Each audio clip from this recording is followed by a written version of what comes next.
In this video, we are going to learn how to find the maxima or minima of a function subjected to constraints using the Lagrange method.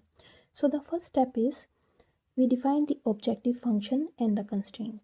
Sometimes the objective function and the constraints are given in the question. Sometimes we define them based on the information given in the question.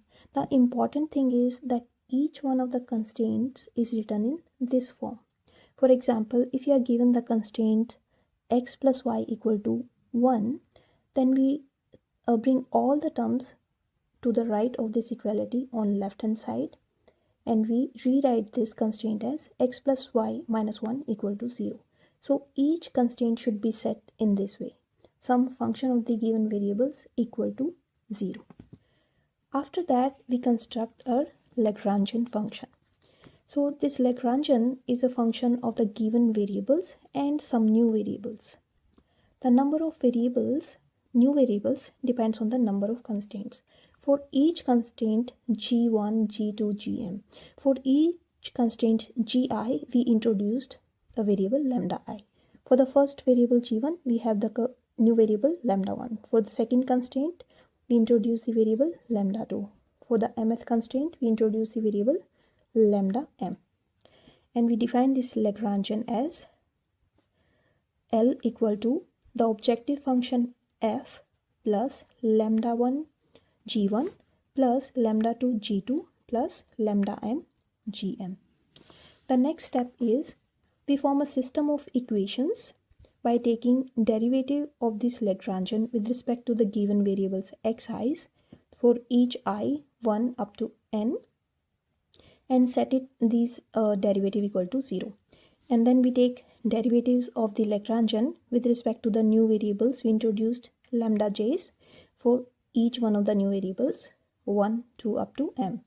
So based on the number of given variables we have in the function and the number of constraints we are given, we will have n plus m equations. These are total n plus m equations in n plus m variables.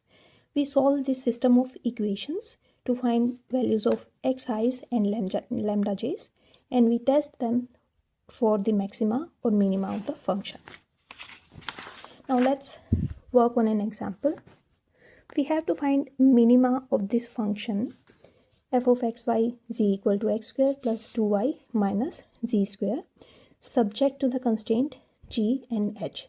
Now each one of these constraints is already written in the form some function of xyz equal to 0, so we don't need to rewrite them. And there are three variables x, y, z and two constraints. So we need to introduce two new variables, lambda 1 for g and lambda 2 for h. After that, we define our Lagrangian. It's a function of the given variables x, y, z and the new variables lambda 1 and lambda 2. So L is equal to f plus lambda 1 g1 plus lambda 2 h. So or you can say f plus lambda 1 g plus lambda 2 h.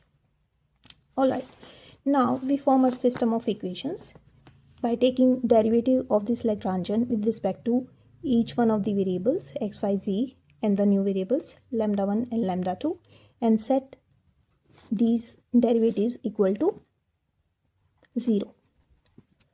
Now that will give us a system of 5 equations in 5 variables. So now we have 5 equations in 5 variables. If you look at the last two equations, they are in x, y and z. So if we can solve the first 3 equations to find one equation in x and z by eliminating lambda 1 and lambda 2, we will get a system of 3 equations in x, y, z, and we can solve them to find the point of maxima or minima. Alright, so from the first equation, we find lambda 1 in terms of x. From the second equation, third equation, we find lambda 2 in terms of z, and we substitute those values in the second equation.